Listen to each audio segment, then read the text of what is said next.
Another feature of the 10A is the hazard lights. They will only come on when your ignition is on. So you can see the hazard lights working now.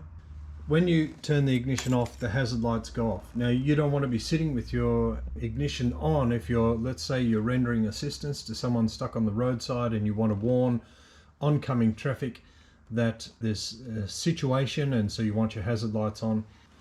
If you put the steering into the lock position and then lock the ignition, then there's one more click in there. You might be able to just see it now. It says P, and then if you go to that, now you can control the hazard lights again, and you can withdraw the key from the ignition barrel.